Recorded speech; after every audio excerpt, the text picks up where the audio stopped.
स्थानीय निकाय चुनाव के नतीजों के बाद महाराष्ट्र की सियासत गर्मा गई है। महाराष्ट्र कांग्रेस के पूर्व अध्यक्ष नाना पटोले ने बीजेपी पर धनबल, सत्ता के दुरुपयोग और वोट खरीदने के गंभीर आरोप लगाए हैं। नाना पटोले का कहना है कि बीजेपी की आर्थिक और राजनीतिक नीति पावर से पैसा और पैसे से पावर की है। उन्होंने कहा कि करप्शन से कमाए गए पैसे के जरिए 10-10 हजार रुपए में वोट खरीदने की कोशिश की गई, लेकिन इसके बावजूद जनता ने बीजेपी को जवाब दे दिया। तुम्हाला एक सांगतो की स्थानिक स्वराज्य संस्थाच्या निवडणुका असतात, या राज्य सरकार ज्याचं असेल त्याचंच तुम्हाला चित्र पाहायला मिळते। तेलंगणाला आम्ही एक साईड आलेलो, पूर्ण सत्ता आमची आहे तिथं।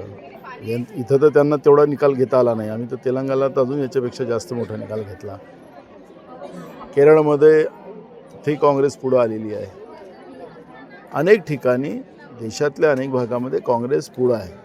आता इथं यांची सत्ता असल्यामुळे यांचा वरचढ चष्मा राहतो। स्थानिक स्वराज्य संस्थांमध्ये ते चित्र राहतं। मी पहिलेही पण म्हणालो होतो की ज्या सरकार ज्याचं असतं त्यांचा झुकतामाप असते, कारण मग घराच्या समोरची नाली लक्षात असते, लोकांना रस्ता असतं आणि त्या प्रलोभन येतात की आमच्या हातानं आमच्याच हातात चाबी आहे, आम्हीच विकास करू शकतो, असे तर भाषणं आपण ऐकलेच सत्ता पक्षाच्या लोकांचे।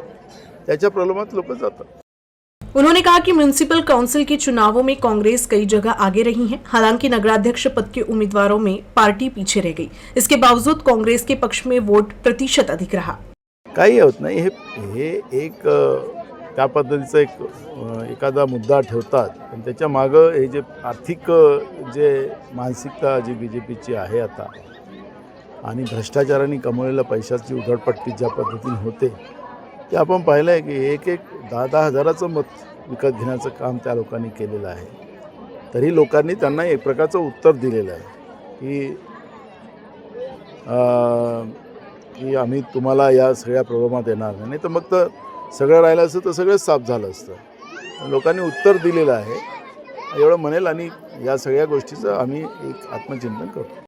गोंदिया जिले का जिक्र करते हुए नाना पटोले ने कहा कि कांग्रेस 4 में से 3 सीटों पर विजयी रही है। भंडारा गोंदिया क्षेत्र में कांग्रेस के सदस्यों की संख्या अधिक है और 80% जीत को लेकर की गई उनकी भविष्यवाणी भी सही साबित हुई है। नगरपालिकेच्या सदस्यामध्ये आम्ही अनेक ठिकाणी पुढे आहोत। नगराध्यक्षाच्या उमेदवारामध्ये आमची थोडी पिछाड झालेली आहे, हे मान्य आम्ही करतो, पण मोठा पर्सेंटेज जो आहे तो काँग्रेसच्या बाजूने जास्त आहे।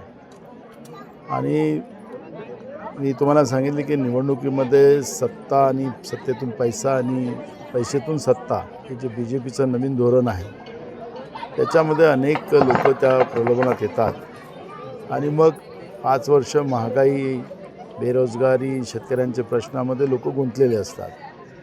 त्यामुळे या सगळ्या गोष्टीचं आम्ही आत्मचिंतन करू। गोंदियामध्ये काँग्रेस 4 पैकी 3 जागेमध्ये काँग्रेस आलेली आहे आणि त्याच्यामुळे जे काही आता भंडारा गोंदियाचा जो निकाल आहे तो मी काल पण म्हटलं की 80% पर्यंत आमचं येईल, तर त्याला सदस्य आमचे जास्त आहेत। त्यामुळे जो अंदाज होता तो अंदाज खरा ठरला।